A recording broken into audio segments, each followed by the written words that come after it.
Rabbi Roller, Shabbat Shalom, Happy Hanukkah, Purim Sameach.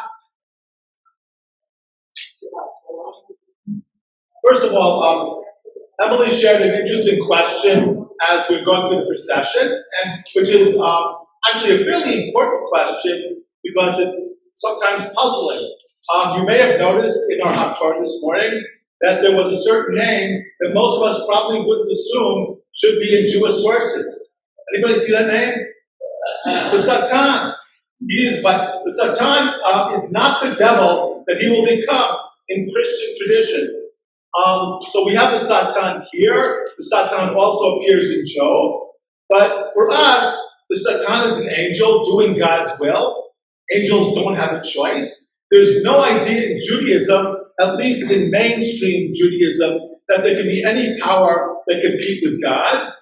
Mystically, things get a little bit confusing later on, but the mainstream Judaism, really no power can challenge God. So in Judaism and Jewish texts, the Satan is sort of like your least favorite lawyer. The district attorney is trying to prove you guilty at every stage of the way.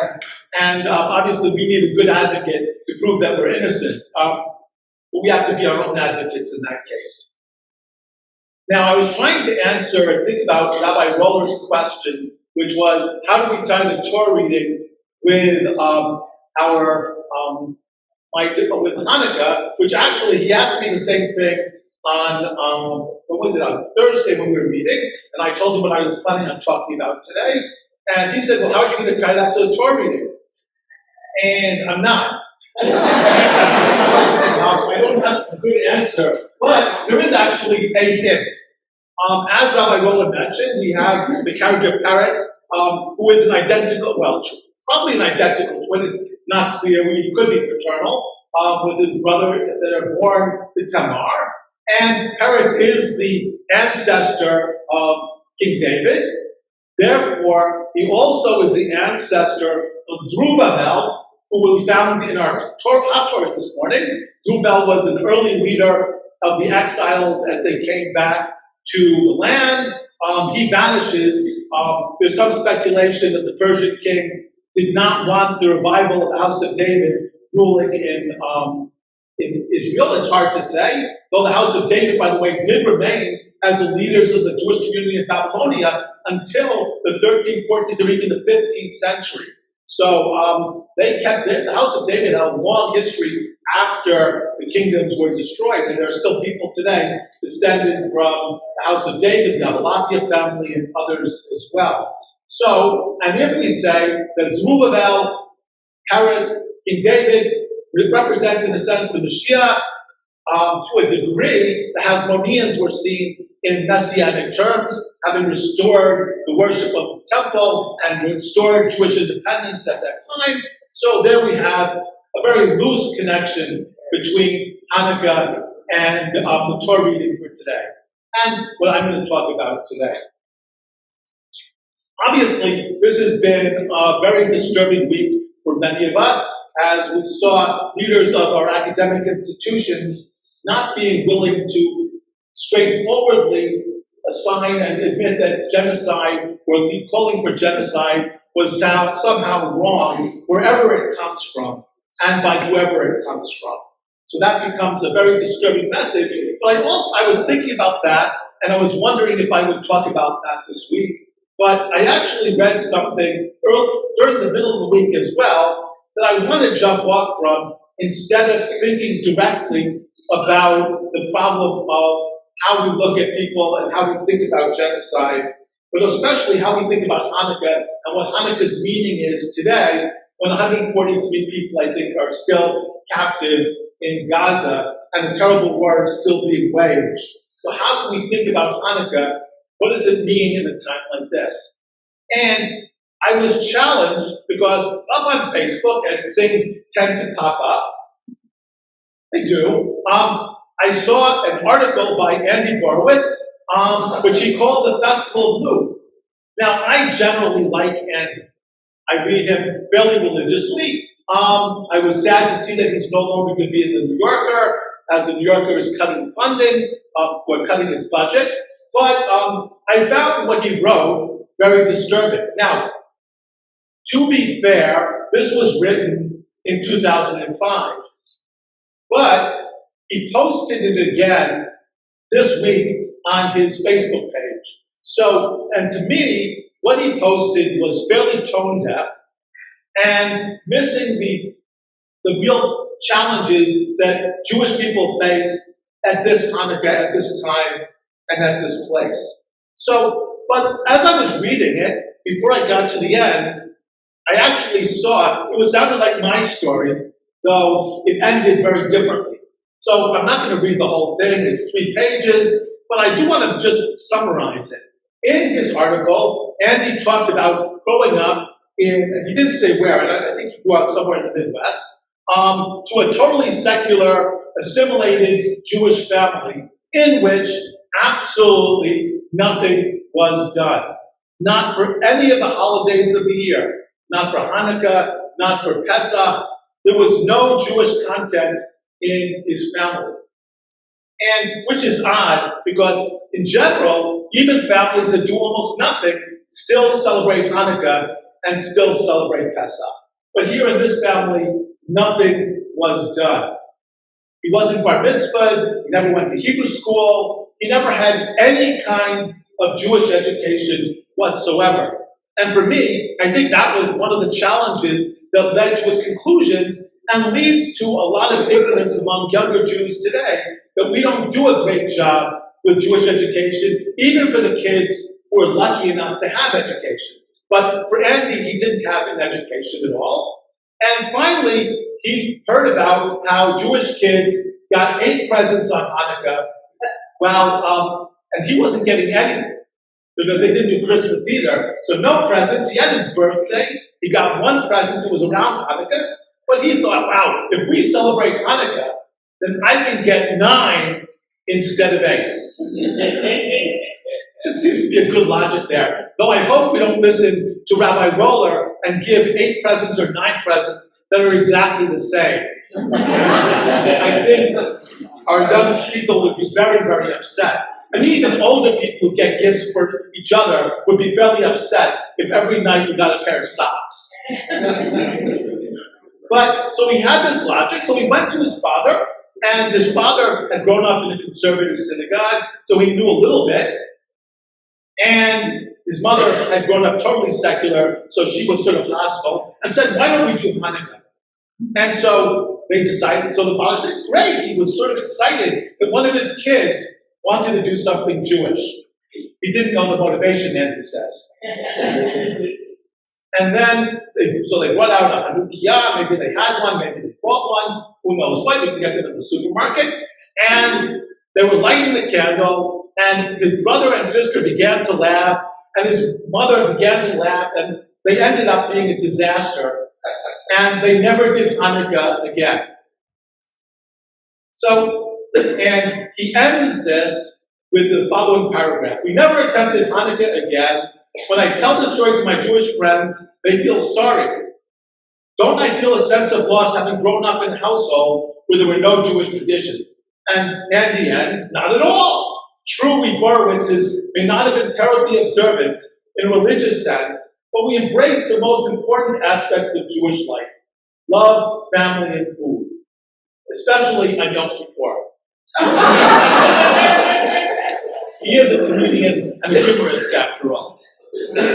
But I was thinking about that because his story and my story are very similar. I grew up in a very secular family. My parents they saw themselves as sophisticated, assimilated New Yorkers, and therefore they did very little. Though we did have a Hanukkah, and we always did Hanukkah, though it didn't mean much. And we always went to my grandparents for Pesach. The only other thing we did was we stayed home on Rosh Hashanah and Yom Kippur because my mother thought it was unfair and would send the wrong message to teachers if some Jewish kids showed up and other Jewish kids did not. But the difference between his story and mine is when at 12, I thought I wanted to go to Hebrew school. There wasn't Hanukkah, we were already doing that. My parents said, yes, absolutely. And they facilitated it, and therefore I was able to get that Jewish education and know that the most important aspects of Jewish life are, yes, love, family, and food, but there's a lot more, and especially community, which I think he didn't get at all. He missed the fact of community. He missed the fact of spirituality. He missed the essence of actually doing good deeds to make a better world. So he missed, he had a little bit, but he didn't get it all, not by a long shot. I think he missed almost all of the important things. So I was troubled by reading this, and I was thinking as I read this of a line from the Passover Seder, where you have the wicked son, and it says in the Haggadah, you shall disturb him and tell him you wouldn't have been run out of Egypt. Now it actually says, punch him in the teeth.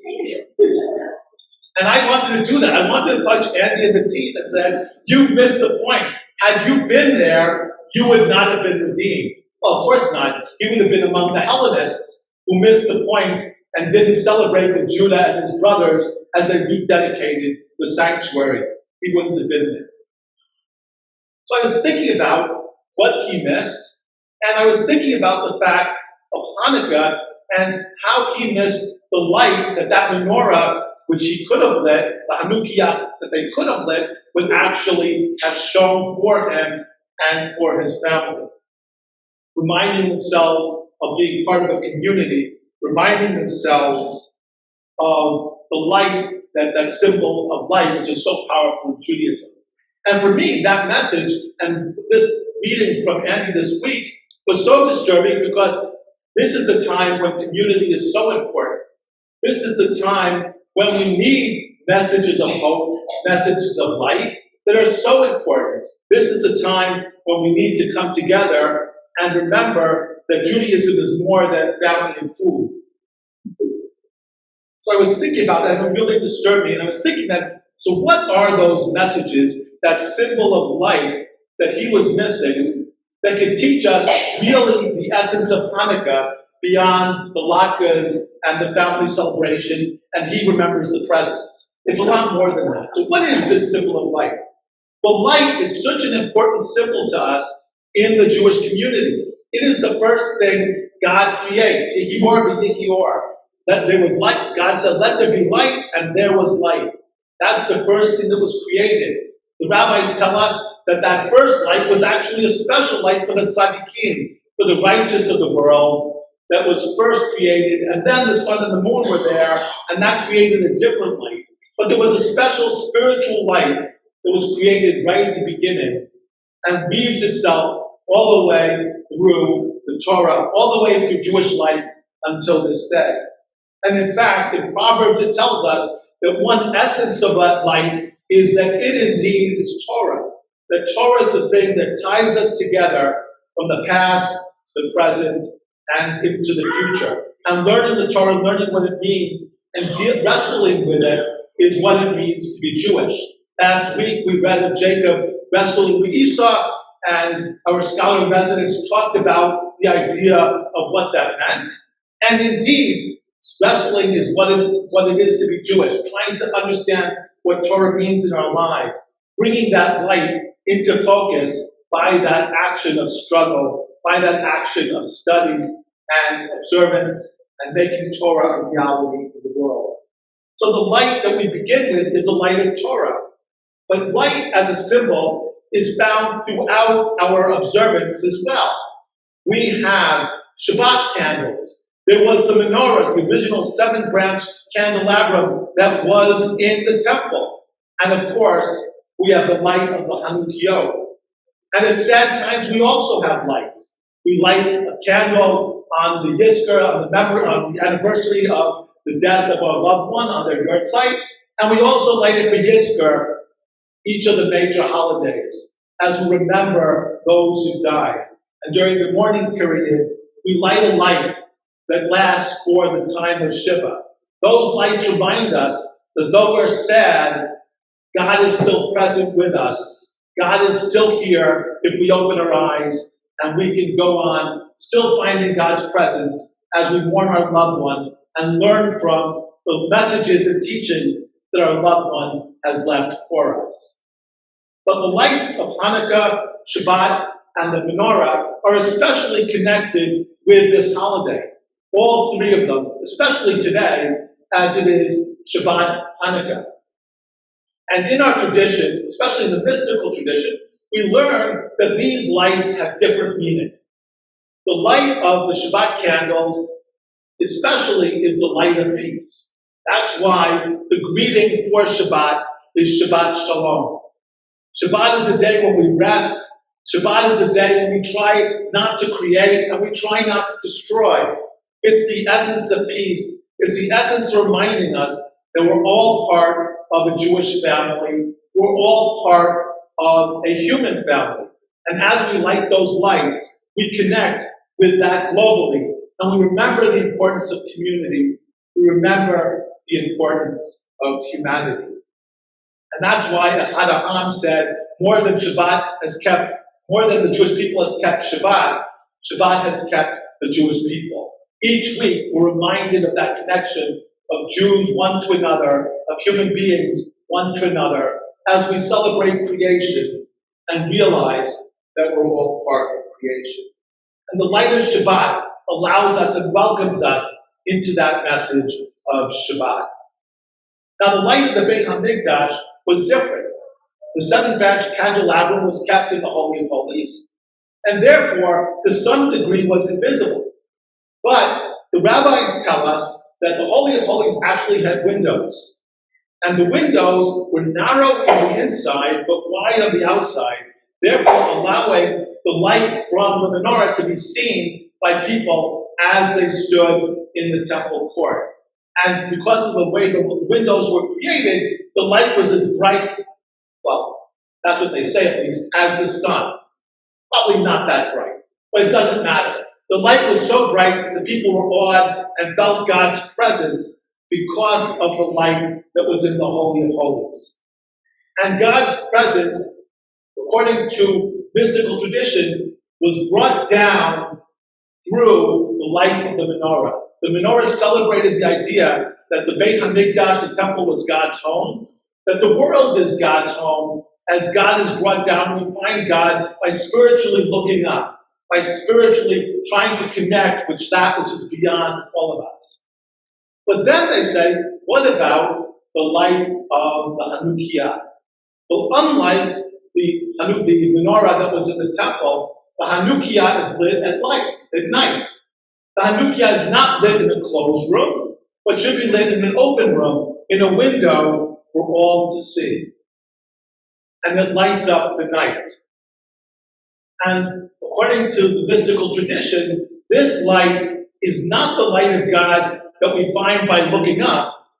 This is the light that we find when we look around us and feel God's presence in the world. When we realize that God is everywhere and in everything, then we are truly appreciating the miracle of Hanukkah, that our ancestors found God and realized God is here even though we didn't know it. And according to one Hasidic tradition, this is the message of the cruse of oil, the one cruse of oil that was found. The oil was there, all the rest of the oil had been desecrated, and therefore it seemed like the world was empty of holiness. But when people searched carefully, they realized that God was still present. God was present in that cruse of oil. And therefore, when we look around the world, we too can find the presence of God. We too, still in dark times, can find holiness. And that's what they tell us, that Hanukkah is about lighting up the dark times of our life. Hanukkah is about looking at catastrophes like we face today and saying, even with these catastrophes, God is still present. And that's why, according to tradition, we chose the lighting of the Hanukkah according to Hillel rather than Shammai. According to Shammai, you start with 8 candles and you go down. According to Hillel, you start with 1 candle and go up. And the reason why we chose Hillel is because Hillel is the realization that as we want the light of God to increase in the world. We want to find God not only in one place, but every place. Not to be lessened, but to increase. And therefore, Hillel reminds us that we start with the one light, and that reminds us God is here.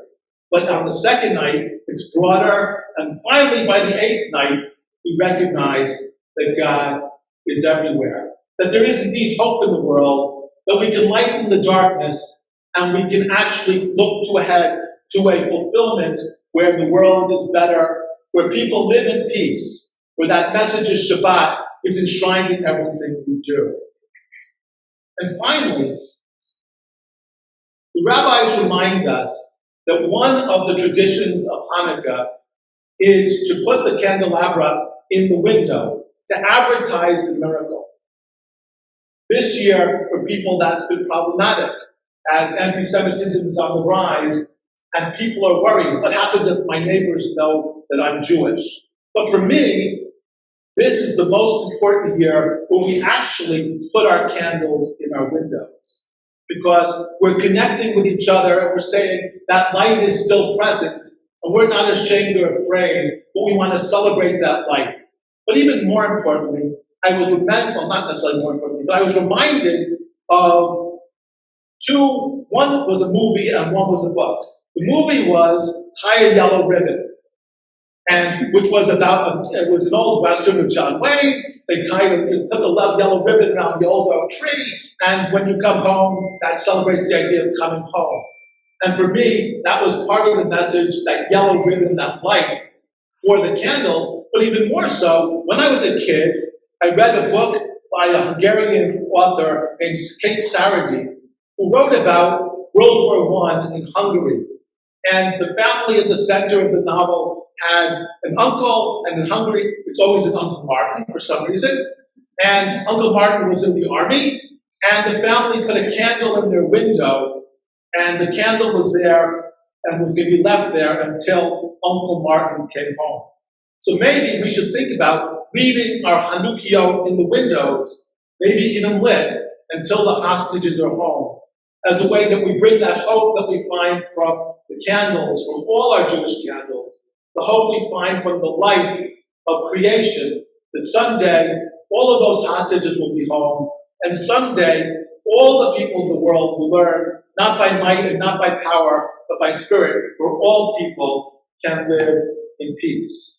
So as I think about Andy Berkowitz's essay, thinking about Hanukkah and his missing the point, I think, no, yes, Hanukkah, yes, Judaism is about love, family, and food, but it's also about hope. It's also about community. It's also a celebration of life. Hag Olim Sameach.